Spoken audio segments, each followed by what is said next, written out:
অপরাধ প্রমাণিত হওয়ার আগে কাউকে অপরাধী বলাটা অপরাধ। কারণ ওখানে আমাদের অনেক এনার্জি, অনেক স্ট্রেংথ আমাদের লুকানো আছে পার্বত্য এলাকায়। কিছুই নাই সেখানে। আমি একটু ফ্রাস্ট্রেটেড। আমরা পার্বত্য অঞ্চলে গিয়েছিলাম ফ্যাসিলিটিস দেখতে, কারণ ওখানে আমাদের অনেক এনার্জি, অনেক স্ট্রেংথ আমাদের লুকানো আছে পার্বত্য এলাকায়। তো আমরা সেখানে বান্দরবান, খাগড়াছড়ি, রাঙামাটি ভিজিট করলাম। ভিজিট করার পর আমার মনে হলো যে কিছুই নাই সেখানে। আমি একটু ফ্রাস্ট্রেটেড যে আমাদের যেখানে কাজ করার দরকার তৃণমূলে, সেখানে কোনো কাজই হয়নি। ইনফ্যাক্ট বিসিবির কেউ কখনো ওই এলাকায় যায়নি।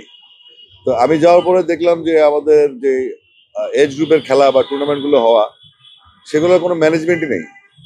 ভালো টার্ফ নেই, ভালো উইকেট নেই, প্র্যাকটিস ফ্যাসিলিটিস নেই, গ্রাউন্ড ফ্যাসিলিটিস নেই, ম্যানেজমেন্ট নেই, টুর্নামেন্ট নেই, কিছুই নেই।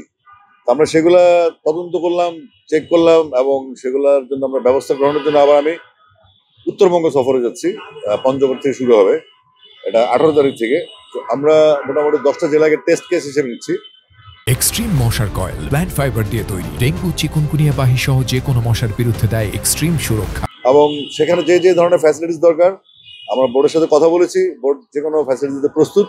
কিন্তু ম্যানেজমেন্ট আমাদেরকে এনশিওর করতে হবে যে আমরা যে জিনিসগুলো দিব বা যে উন্নতির জন্য কাজ করবো, সেগুলোর জন্য মানুষজন বা যারা খেলবে, যারা এজ গ্রুপে যারা আছে, যারা টুর্নামেন্ট খেলবে, তারা যেন ভোগ করতে পারে এবং সেটা সুফল যেন আমাদের কাছে আসে, সেই লক্ষ্যে আমরা কাজ করে যাচ্ছি। বিভিন্ন গ্রুপ নিয়ে আলোচনা হচ্ছে এখানে, বিভিন্ন এজেন্ডা নিয়ে। তো আমাদের এজেন্ডা আগামীকাল সকালে, যেটা হচ্ছে আমরা এজ গ্রুপ নিয়ে আমি আর হায়ুল ভাইয়ের সুমন কথা বলবো। আমাদের কালকে সকাল 10:30টায় আমরা আমাদের প্রেজেন্টেশন দিব।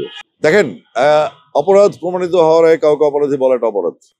তো বিসিবি 15 দিন সময় নিয়েছে, একটা তদন্ত কমিটি করেছে। আমাদের অপেক্ষা করা উচিত 15 দিন পরে যদি উল্টাপাল্টা কিছু হয়, ডেফিনেটলি আমরাই ফেস করবো।